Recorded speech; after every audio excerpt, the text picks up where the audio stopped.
Why am I playing this good? I'm Rudy Gobert. Time to show the world who I am. Trash. If the Timberwolves end up trading Jaden McDaniels, the only thing you guys are going to prove to me is that you're not going to win a championship, and you might even lose Edwards in the process. Don't do it. The key to their victory was Julius Randle balling like he was balling, and he was, and Anthony Edwards stepping up, and he didn't. So I'm not sure why we're going to say let's get rid of Julius Randle because he doesn't have a second option. I don't think that's true. What's cracking, everybody? So, it's your boy, Trey Fab. I'm a React content creator / streamer. I like to react to different things, whether that be brain rot or basketball. So if you like YouTube, TikTok nonsense, I'm the guy for you. And if you like basketball and the modern NBA, I'm the guy for you. I also stream myself playing video games at times, so go ahead and look at that live notification because I'll be live tonight playing my Visage game. With that being said, today we're going to be reacting to AM Hoops videos. The Timberwolves are planning something big. Now, my video essay on Curry versus Magic drops next week. This week is the influencer one because that's what you guys voted for. And then I'm going to be reacting on Tuesday, before that video essay drops, a post 2K video on Curry. And Thursday, because I believe that's the first day of the NBA Finals, I'll be reacting to, well, not reacting, I'll just be making my full-on predictions for the NBA Finals. I think we can kind of guess where I'm leaning, but I'm going to give you guys more than just like a 30-second prediction. I'll tell you why I feel the way I do, what the Pacers, because you probably can guess who I'm picking, would need to do in order to prove me wrong, who are the key players in the series, and what I'm hoping to see come from a very good basketball series, coming from the #1 defense and the #1 offense. So with that being said, let's go ahead and watch AM Hoops. The Timberwolves are planning something big. Let's go. Anthony Edwards is supposed to be the next face of the league. Kid's got a fun game and personality. The NBA needs this, but guess what? It ain't gonna happen without a championship, and if there's one thing we just learned, the Timberwolves are miles away from the OKC Thunder. Oh, they may have both made the conference finals, but the Wolves were the JV team. Outside of one game, it wasn't even competitive. But the worst part, the Thunder will only get better from here. Younger, deeper, more talented, so the Wolves are screwed.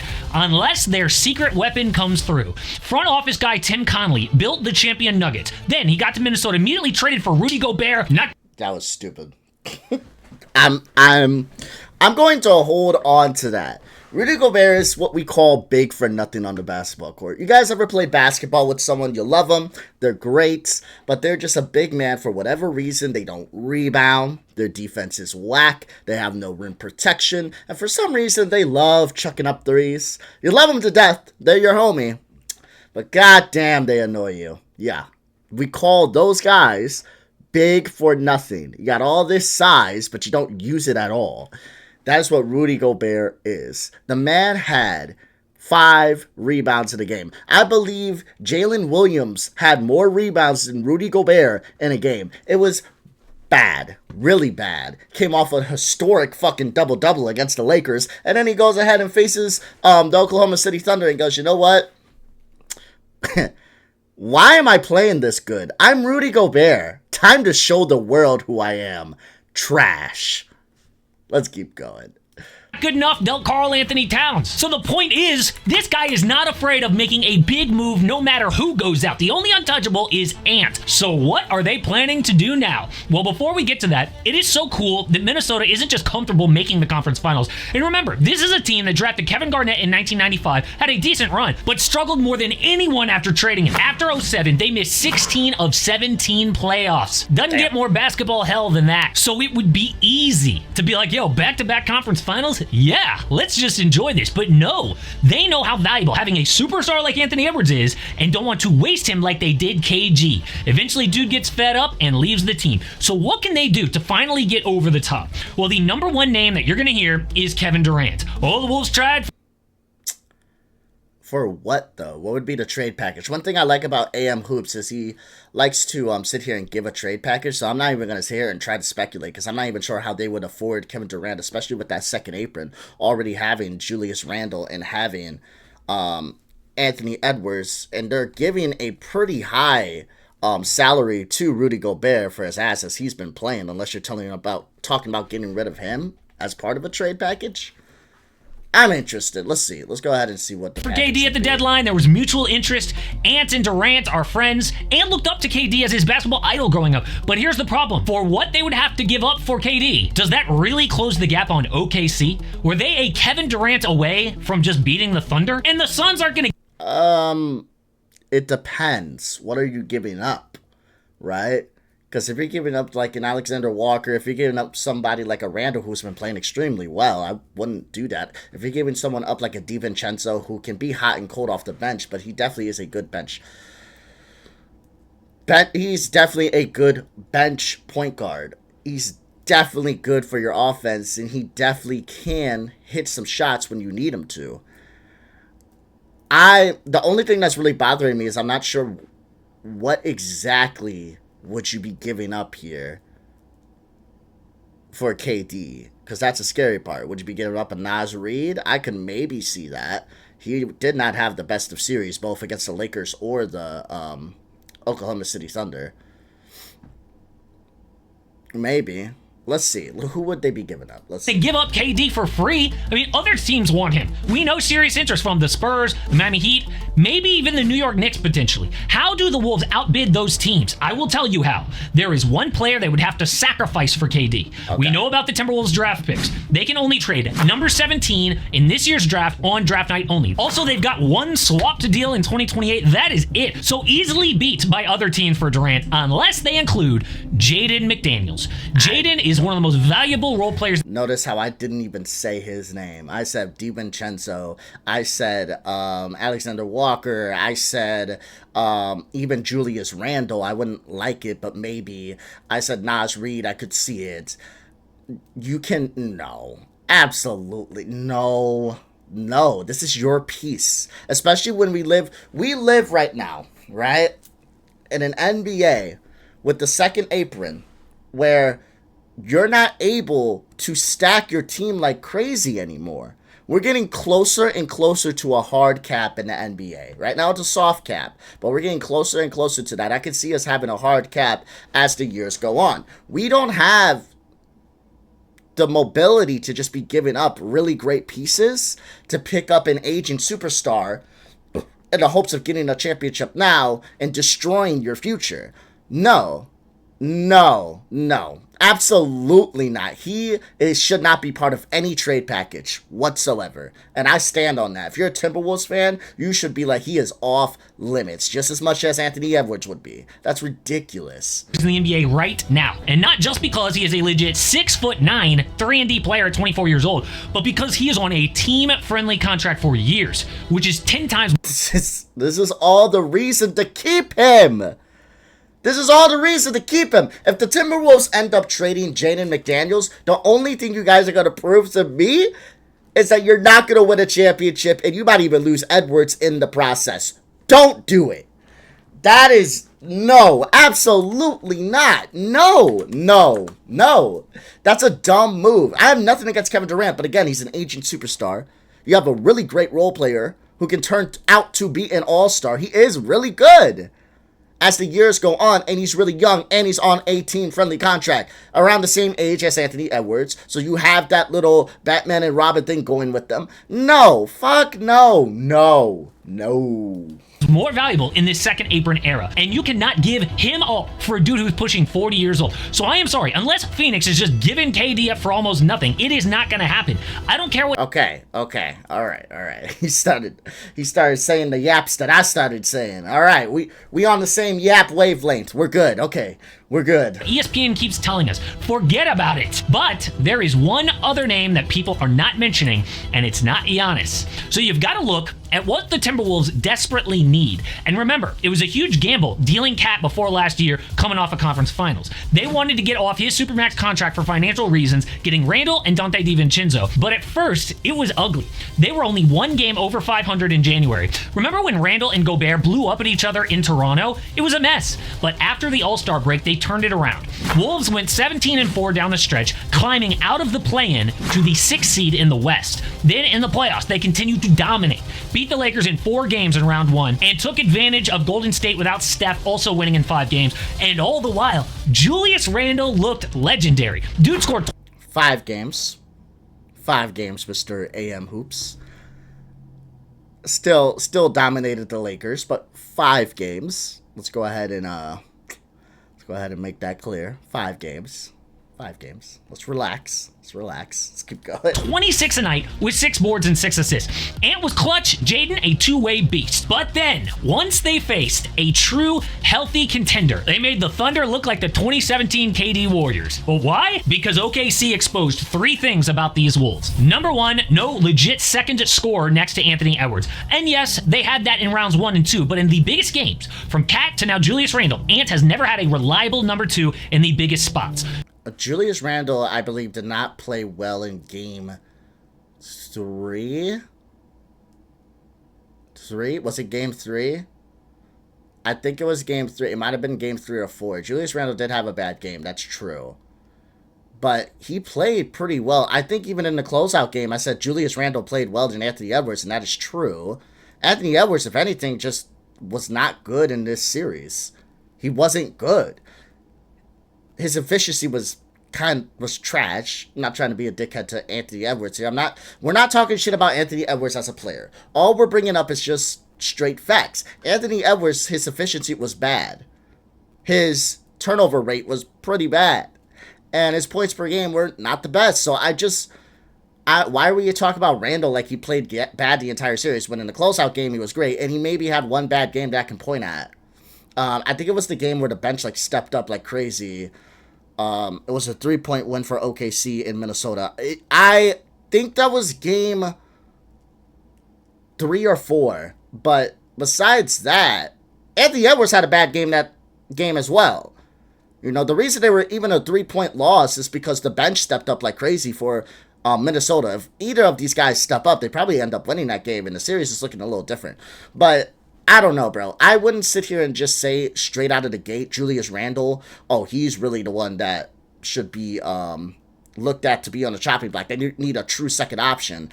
He's been balling. Trust me, I am the Julius Randle hater, bro. I talked a lot of shit about Julius Randle. You can go back to my old videos about the nonsense I said about Julius Randle. I was not the biggest fan of the guy. But he came out in this series and he balled. He came out and he's been balling the entire playoffs. I said the key to their victory was Julius Randle balling like he was balling, and he was. And Anthony Edwards stepping up, and he didn't. So I'm not sure why we're going to say let's get rid of Julius Randle because he doesn't have a second option. I don't think that's true. So OKC could then key on Edwards and shut him down. So dude went uncharacteristically quiet in games 1, 4, and 5, and that's not all his fault. Ant needs consistent help. Like with Randle in the series, they had a 101.9 offensive rating. Yo, the dead last Washington Wizards were better on offense this year. That's a problem. Now, number 2 was a lack of ball handling. Ant was double teamed a lot all year, including in the playoffs, and Mike Conley is good at organizing the offense, but he is so far past his prime at 37. They need somebody to take pressure off Ant to truly unleash him as a scorer. We know Rob Dillingham is years away from that at the highest levels. So a major offseason need. And exposed number 3 was a need for clutch performers. And this one is hard to describe, but the Wolves basically look like they quit in game 5 against OKC, down by like 30 points. And they did the exact same thing last year, people don't remember, against Dallas. Game 5, about to lose the entire season, and they were down by like 30 plus points. How does that happen back-to-back years? Well, Karl Anthony Towns was the scapegoat last offseason, so who is it now? Well, the first 3 names to mention are potential free agents: Julius Randle, Naz Reid, and Nickeil Alexander-Walker. Now, most experts believe that all 3 will not come back for financial reasons. But who's that going to be? Well, Naz and Julius Randle each have a player option, so it's up to them. That means that they can opt out and become a free agent, but only one team has serious cap space this offseason, the Brooklyn Nets. So unless the Nets are about to break the bank for Randle or Naz Reid, I will bet that both of them opt into the final year to be a free agent next summer, and Nickeil Alexander-Walker is gone. But the good news is Minnesota is... I don't know. I like Alexander Walker, at least how he's been playing in the playoffs over Naz Reid, because Naz Reid has not been showing anything promising, especially the series that he's been having against these teams, bro. But I don't disagree with him. I don't know if I like that. You know, with the Timberwolves, he's bringing up a lot of good points. They're missing, the one thing I think the Timberwolves are missing is they do need a good playmaker. I like Ant, and he's great. He is great. He's going to be an all-time great. 23 years old, he's already playing like this. I'm excited to see where the league is going to be. We got names like Ant-Man. We got names like Wembanyama. Luka's a little older. I say a little older. He's 26. But Luka's a little older. He's about to be hitting his prime, which is absolutely crazy to say because your prime's like, what, 27 years old, 28? So Luka's about to be hitting his prime this year. So it's going to be crazy to see how he plays, especially with LeBron's last year, allegedly, in the league. But one thing I definitely want to be put out there is, you know, the love for Ant-Man because it's he is an amazing player. But when it comes down to who I think the Timberwolves need, if I really had to only get myself one piece, I'd look for a good point guard. Someone who's able to run the offense so Ant-Man can play off ball. Someone who's really able to take all that attention so Ant-Man's not constantly getting doubled. I don't know. That's probably who I look for, honestly. The KD shit I just feel is like a pipe dream. I don't know. I just don't see it happening unless you're giving up pieces to the point where the Timberwolves are just a great contender again, but not enough to get over that hump.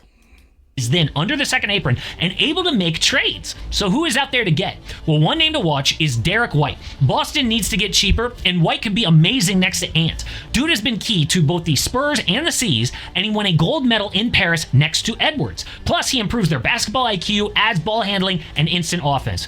But he's not a big name. So what about Darius Garland? Well, plugged-in Cavs reporter... What? What? Darius Garland to the Timberwolves. How? Chris Fedor says, the only untouchables in Cleveland right now are Donovan Mitchell and Evan Mobley. But Garland is exactly what the Wolves are looking for. He is a talented, true point guard who drops over 20 a night. Plus, the Cavs have the same problem as Minnesota did last year. Fell short in the playoffs, are super expensive. So like Cat, Cleveland needs to get off a big salary. But what would it take? Well, assuming that Randle opts in, then maybe the Wolves get Darius Garland, the Cavs get Julius Randle, that 2028 swap, and a 2029 second from the Wolves, and the Hawks get Dante DiVincenzo and a number 17 pick thrown in. I don't like it. I don't like it. I feel like it's too much. DiVincenzo, though, much shit as I've been giving him, and trust me, I've been giving him a lot of shit. I think he is a decent piece off the bench, like I said earlier in the video. Julius Randle, I like his defensive energy, and I also think he's been balling out as of recently. And Garland, love him. He's an offensive-minded player, though. He's not defensive-minded whatsoever. Teams seek him for defensive assignments, especially on switches, to go past him. That's what the Celtics did constantly and consistently when they played each other in the regular season. They were looking and seeking Garland. You're getting rid of a good defensive player. Not saying he's amazing, but he's a good defensive player. You're getting rid of a good bench piece for an offensive-minded player that could help alleviate some of that pressure from Anthony Edwards. That's absolutely true. But now you're going to have teams that are seeking him, right?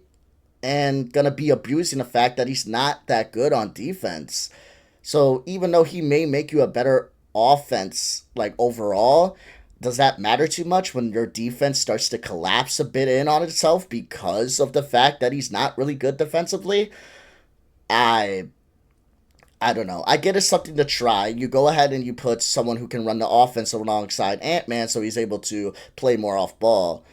But I'm not sure I like this. I'm going to keep it a bean with you. I'm not sure I like this at all, but it is something to look at, and it is something to maybe think about. And just to make this whole thing work.